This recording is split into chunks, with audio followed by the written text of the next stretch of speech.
Սիրոժի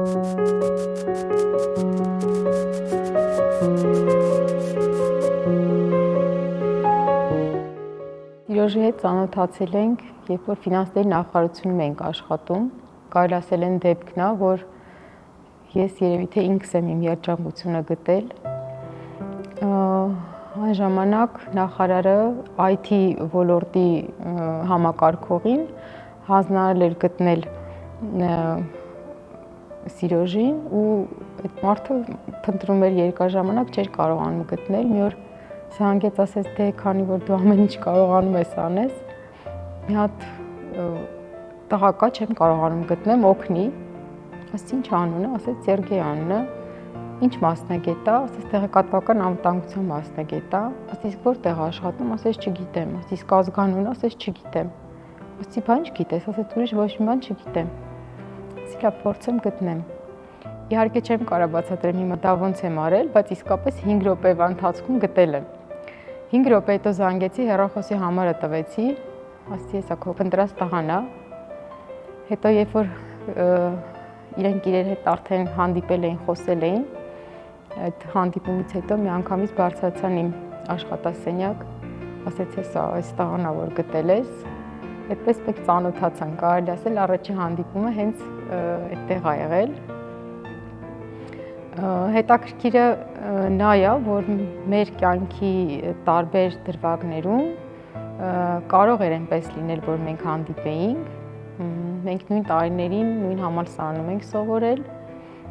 եւ աշխատանքի բերումով այնպես է ստացվել, որ Սիրոժը աշխատում էր մի հիմնադրամում, որի հետ նախարարությունը կապ ուներ եւ այդ հիմնադրամի որոշ փաստաթղթեր, նամակագրություններ եւ այլը միշտ ինձ էին գալիս, այդ թվում նաեւ ինձ էին գալիս եւ իր ազգանունը երբեմն ես անուն ազգանունը երբեմն տեսնում եմ, բայց դե իհարկե չգիտեի, որ ապագայում լինելու է իմ ամուսինը։ Մինչև Սաթենային հանդիպելը միշտ երբ որ ինչ-որ ուրիշ աղջիկների հետ հանդիպում էի ու իմ հայրս տեսնում էր, միշտ ասում էր մի հատ բան հիշի, որ երբ որ դու տեսնես մի աղջկա, ում որ կուզենաս, որ քո երեխան թե արտակնապես եւ թե հոգեպես քո երեխան նույն ձևի լինի, այլ որ դու այդ աղջկան տեսնաս, դա զգաս, ուրեմն դա քո կինն է։ Ու ճիշտ ասած, որ Սաթենային առաջի անգամ տեսել եմ, իմ մոտ այդ զգացմունքն ա ելել, որ ոնց որ ես այդ ինչ որ այսքան ժամանակ մանեմ եկե գտել եմ։ Ես անընդհատ առիթ էի ման գալի, իմ շորիմ աշխատանքի բերումով առիթ էի ման գալի, որ Սաթենայի մոտ մտնեի։ Պիտի անկեղծ ասեմ, այդ ժամանակ աշխատանքը մեզ շատ լարված էր այդ շրջանում եւ շատ հագեցած էր, կարելի ասել, որ բացի աշխատանքից անկեղծորեն պիտի ասեմ, կողքերս ոչինչ չէի տեսնում։ Դե մեր գործընկերները երևի նկատել էին Սիրոժի հետաքրքրությունը իմ հանդեպ ու անընդհատ ինչ-որ առիթներ էին ստեղծում, ինչ-որ անդադ խոսակցություններ էին լինում, ինչ-որ միջոցառումներ էին կազմակերպում, որ այնպես ստացվի, որ մենք մենակ մնանք ինչ-որ մի պահի կամ թեկուզ տուն ճանապարհելուց Սիրոժը ճանապարհի, այդ սկզբնական շրջանում այդպես է եղել, բայց կարելի ասել, որ մեր հիմնական հանդիպումները աշխատանքի վայրում են եղել, որտեղ շատ ուշ էինք ավարտում աշխատանքը, թե ընթացքը այնպես ստացվեց, որ ինքնըստինքյան ստացվեց դա արդեն էլի, օրինակ ես չեմ կարող այդ հարցի պատասխանեմ, թե այդ որ պահից այդ արդեն անձնական հետաքրքրություն առաջացավ կամ որ պահից սկսվեց այդ առանձին մեր հանդիպումները ավելի մտերմիկ, չեմ կարող դա ասել, բայց ստացվեց ինքնըստինքյան եւ այդպես էլ պիտի լիներ։ Ժամանակ չկար, ժամը 10-ին ինչ-որ միտեղ տես գնալու, սրճելու կամ բան, հիմնականում երևի առաջին մի քանի ամիսը մեր հանդիպումների ավելի գործնական ա եղել, ես անընդհատ առիթ եմ ման գալիս, ոնց որ գործով գնայի Սաթենայի սենյակ, իրար հետ շփվեինք ավելի շատ։ Մեր հարաբերությունները այնպես է սենց դասավորվել կամ այնպես է սենց ընթացել, որ ոնց որ դա տրամաբանական էր երևի թե որ պետք է այդպես լինի, չեմ կարող ասել, որ իմ համար անսպասելի էր, բայց չեմ էլ կարող ասել, որ շատ կուզենայի, որ այդպես լիներ։ Բայց ինքը տրամաբանական էր, որ ես այդ առաջարկը ստացա։ Իհարկե, այնպես չի, որ անկեղծ ասած մի անգամից համաձայնվեցի։ Անընդհատ ասում էր մեր ամուսնության օրը որոշենք, ասում էի լավ կգնանք ու այնպես ստացեց որ մի բան էլ որ շատ են ասում էի լավ գնացինք ինչ որ օր որոշեց այսօրը գնանք, հա լավ կգնանք, ես սիրում եմ որ ես պիտի տեսնեմ իմ ապագան, այսինքն իմ մոտ ամեն ինչ չի ասի որ տենց 100% պլանավորած է, բայց ես մի քիչ շատ կազմակերպված եմ ու սիրում եմ ամեն ինչ կազմակերպել, ամեն ինչ հստակ պիտի լինի ու գնացինք օրը որոշեց որ նա այդտեղ խոսում էինք, ասեցին դե էս ինչ օրը, ասում եմ բայց այդ մի րոպե ասում եմ այդ ամսի քանիսն է, ասում է դե 10 օրից, ասում եմ ո՞նց 10 օրից, բայց ես պատրաստ չեմ, ասում է դե բայց ինչ կա այդտեղ պատրաստվել էլ, պիտի գնաք ձեր ուղակի ոնց որ հարաբերությունները օրինականացնեք եւ այլը, բայց չէ, ասեմ չէ, ես համաձայն չեմ, չէ, հիմա դուրս ենք եկել, ասում եմ ոչ ես համաձայն չեմ, գոնե ասում եմ մի ամիս հետո, հիմա այդ կին ասում է լավ, ասում է մի ամիս հետո փոխենք, մեկ էլ դուրս ենք եկել, Սիրաժ ասում է բայց ինչի փոխեցինք, ասում է կարող է լավ նշան չէ էլ այդ փոխելը, արի նորից գնանք այդ հին սկզբի առաջարկած օրը, մոտ որ չեմ ուզում այդքան շուտ լինի ինչ որ, բայց չեմ հասկանում ինչ պիտի անեմ, այն որ իրոք չէի հասկանում ես ինչ պետք է անել, այդ պահին ոնց պետք է անեի, ինչ պետք է անեի, ասի լավ գնանք փոխենք, գնացել ենք փոխել ենք, եկել ենք նորից աշխատանքի այդ ընդմիջման ժամեր էլի, որ մենք գնացել էինք, եկել ասում չհասկացա ասում, բայց փաստորեն ստացվում է, որ այս 10 օրից պիտի ամուսնացած լինեմ, ասենց այդ միտքը ոնց որ չգիտեմ դուրս գալիս էր, չէր գալիս, բայց ինչ որ անհանգստություն կար իրականում էլի իմ մեջ կերավ էլ խերքս չգիտեմ ոնց եղավ,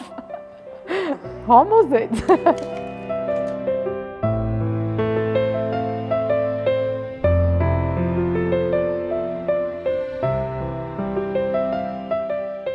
Հատկապես երեխաների ծնվելուց հետո ինքը սենց մեջդ ինչ-որ էմոցիոնալ բան է փոխվում, քո առջև դրած ամեն ինչին ոնց որ սկսում ես ուրիշ ձևի վերաբերվել։ Եթե օրինակի համար պայմանական միջև ամուսնանալը կամ երեխա ունենալը դու ինչ-որ հարցեր կա, որ ասում ես լավ դες գործը կարամ վաղ անեմ, այս պարագայում էլ այդպես բաներ պրոստը այդպես բանի իրավունք չունես։ Իմ համար հիմնական տարբերությունները, այսինքն դա այն պատասխանատվությունն է, որը տղամարդը պետք է կրի ընտանիք ստեղծելուց։ Մենք այնքան տարբեր ենք, շատ քիչ բաներ կա, որ մեր մոտ թե ճաշակի հարցում, թե կինոների հարցում, թե երաժշտության հարցում, թե գրքերի հարցում շատ տարբեր ենք, բայց իմ կարծիքով այս տարբերությունը, ոնց ասեմ, իմ բոլոր թերությունները սաթն լրացնում է։ Օրինակ շատ ա եղել էլի, որ ես մտածել եմ, որ եթե իմ ամուսինը ինպես լիներ, ոնց կլիներ իմ կյանքը, ես հասկացա, որ շատ տխուր կլիներ, որտեվ թեկուզ այն մանր-մունր խնդիրները, այն մանր-մունր վեճերը, վեճեր չասեմ, այդ տարաձայնություններ ավելի շատ, որ մեկ-մեկ սենց համ ու հոտ են տալիս հարաբերություններին, դա չէր լինի, ասենք շատ տխուր կլիներ էլի, որ ինչ-որ սենց միապաղաղ, ամեն սենց հանդարտ գնար, բայց մեր ընտանիքում այդ էմոցիաները շատ են ավելի հետաքրքիր կյանք եմ ունեցել, մեծ տարիքում եմ ամուսնացել, բայց այն ինչ որ ես ունեմ, դա անփոխարինելի է, մանավանդ այն սերը, որ ես զգում եմ իմ երեխաների հանդեպ եւ փոխադարձ, այսինքն ինչ պարագայում ուզում ա որ լինի, այն որ երեխեքը գալիս են ասում են մամա ջան, ես քեզ շատ եմ սիրում, այդ մի բառը ես աշխարհում երևի ոչ մի բանի չեմ փոխի։ Դա իմ համար անփոխարինելի է։ Հետաքրքիր բան ասեմ, օրինակ եթե տարիներ առաջ ինձ հարցնեին որն է ամենակարևոր բանը քո կյանքում, երևի ես այդ հարցին չկարողանայի պատասխանել։ Բայց հիմա միանշանակ ամենակարևորը եւ ամենաանփոխարինելին իմ համար դա ընտանիքն է։ առաջնային եւ ամենակարևորը։ Մի քանի օր որ գնում ենք հանգստանալու, այդպես բաներ էլ մեր մոտ ստացվում, որ բացի գործից նաեւ գնում ենք հանգստանալու, մի քանի օր հետո ասում հա բայց այն քաղաքի հետ խժու բեժը գիշերը սիգնալ տալը բան, դա որ չկա, մի տեսակ անսովոր է, ու իրականում այդ հանգստանալը մի քանի օր հետո արդեն այդ որ հանգիստ է, ձայն չկա բան, տենց դրանից ենք լարվում, բայց իմ կարծիքով 20-30 տարի հետո հաստատ այտենց կուզենամ ինչ-որ մի առանձին անտառում տենց գետի ափին տուն, որտեղ երկուսով կլենք։ Ես հիմա վայելում եմ երեխաներիս, տղաներիս մանկությունը վայելում եմ եւ չէի ուզենա ասել, որ շուտ կուզեմ իրանք մեծանալ, բայց մտածել եմ, որ ամեն դեպքում ես կուզեմ, որ իրանք շուտ ինքնուրույն լինեն, իրանց այդ ինքնուրույն լինելու պահից սկսած արդեն կարծում եմ, որ մենք կարող ենք մտածել այդ անտառում տան մասին։